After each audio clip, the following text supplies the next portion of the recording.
Alors, ça fait quelques semaines que je rends grâce et gloire à Dieu pour l'exaucement de nos prières concernant le dossier des algues sargasses.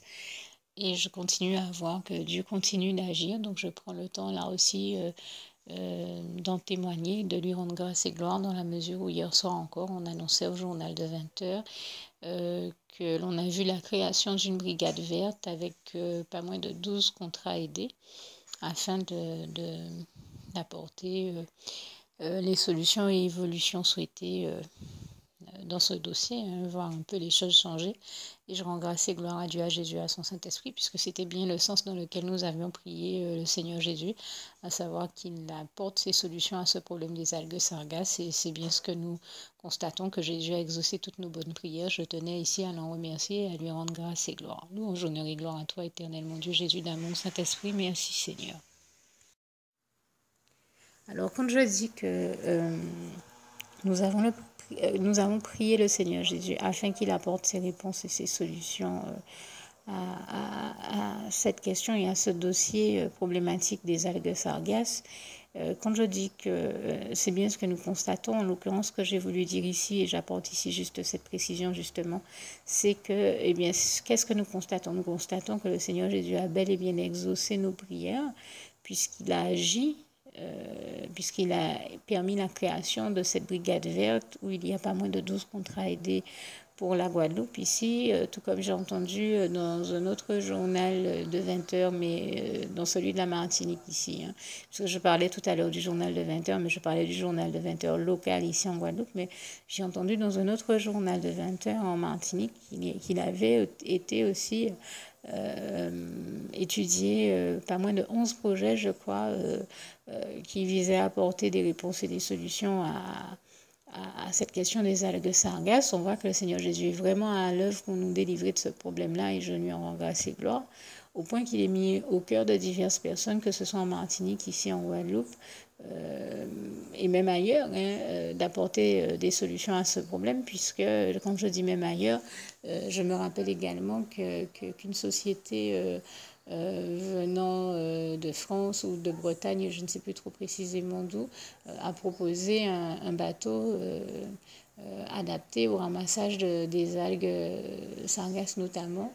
Et donc on voit que Jésus est à l'œuvre et qu'il fait tout pour nous délivrer de ce problème d'algues et je tiens vraiment à le dire ici et à lui rendre grâce et gloire. Il est le seul qui fait toujours tout pour nous délivrer de toute situation problématique dans nos vies et qui apporte toujours ses solutions. D'ailleurs, le Seigneur Jésus nous dit en Jean 17, je crois, jusqu'à maintenant, mon Père agit, moi aussi j'agis. Eh bien, nous avons la preuve par ces éléments-là que si pour ceux qui doutaient encore, que Jésus-Christ est bel et bien vivant puisqu'il agit. Et nous le voyons agir, nous voyons qu'il a mis dans les cœurs de diverses personnes de créer cette brigade, d'apporter des réponses, des solutions, des choses qui peuvent permettre que les choses évoluent enfin positivement.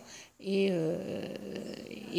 je tenais à rendre grâce et gloire à Dieu, à Jésus, à son Saint-Esprit. Voilà encore un biais par lequel nous pouvons voir sa toute-puissance à l'œuvre et voir qu'il est en train d'agir pour tout faire, pour nous délivrer de ce problème et de cette situation. Bien entendu, je ne sais pas comment les choses ont évolué, parce que quand c'est comme ça, la toute-puissance de Dieu s'exprime, sa main agissante s'exprime à travers, par le biais de diverses personnes, et vous voyez, de personnes qui viennent même de régions différentes, la Guadeloupe, la Martinique, la France, mais s'il ne tenait qu'à Dieu, je crois que nous serions délivrés de ce problème depuis très longtemps.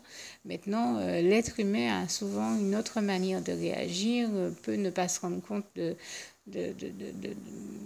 comment réellement accomplir la volonté de Dieu. Donc les choses peuvent prendre plus ou moins de temps, peuvent s'avérer moins rapides ou évidentes à résoudre qu'on ne le penserait ou on l'imaginerait. Je veux dire, les choses peuvent prendre plus de temps que ce qu'on penserait, mais ne perdez pas de vue que c'est tout simplement parce que Dieu utilise des êtres humains comme canal par le biais duquel il agit. Mais je sais que si ça ne tenait qu'à Dieu, en un claquement de doigts, il aurait déjà résolu cette situation.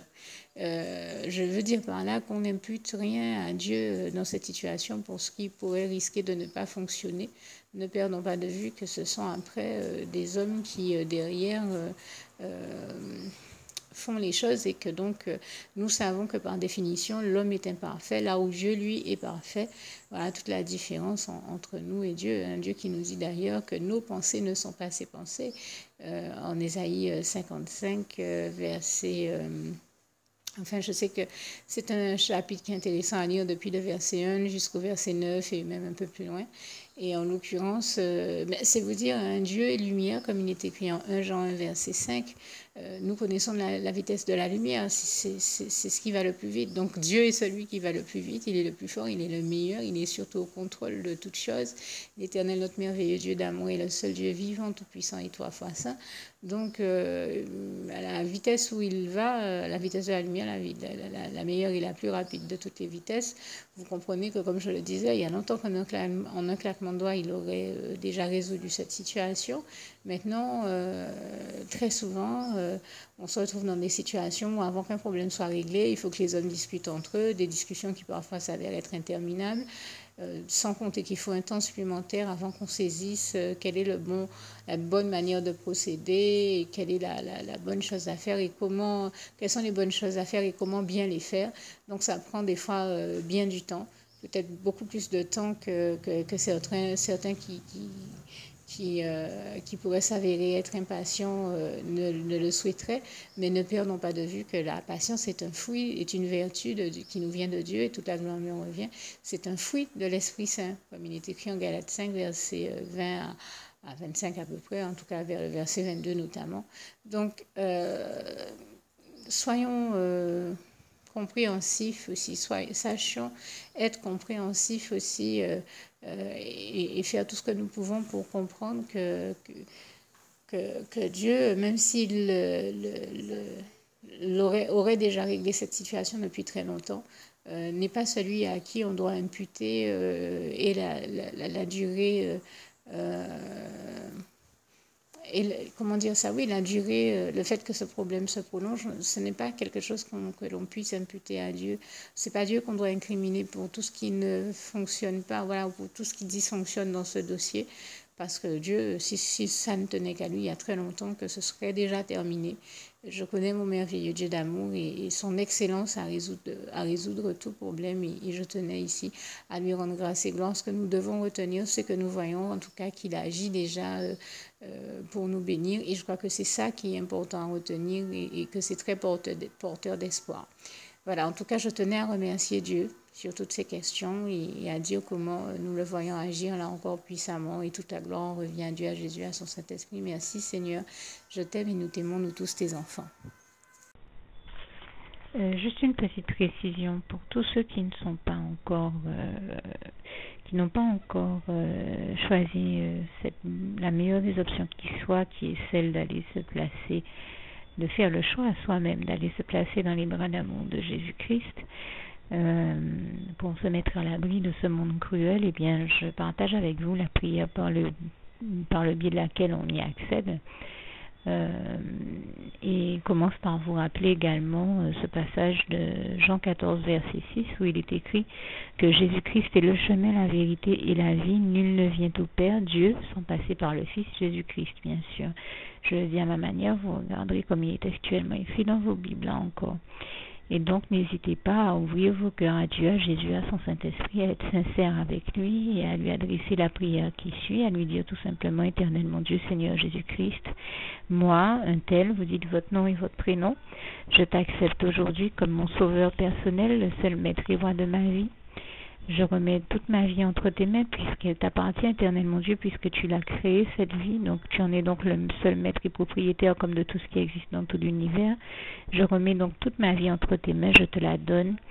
Merci, éternel mon Dieu, aussi de permettre que cette vie que tu m'as donnée continue à être à ta gloire et que je continue à te servir, à t'appartenir pour l'éternité, d'éternité en éternité. Merci aussi, Seigneur, de faire que je continue donc à te servir et à t'appartenir pour l'éternité, d'éternité en éternité, et aussi, Seigneur, de m'accorder la grâce de ton pardon et de ta miséricorde pour tous les péchés que j'ai commis tout au long de ma vie, jusqu'à la date d'aujourd'hui incluse, et c'est au nom puissant du Seigneur Jésus-Christ que j'ai fait cette prière.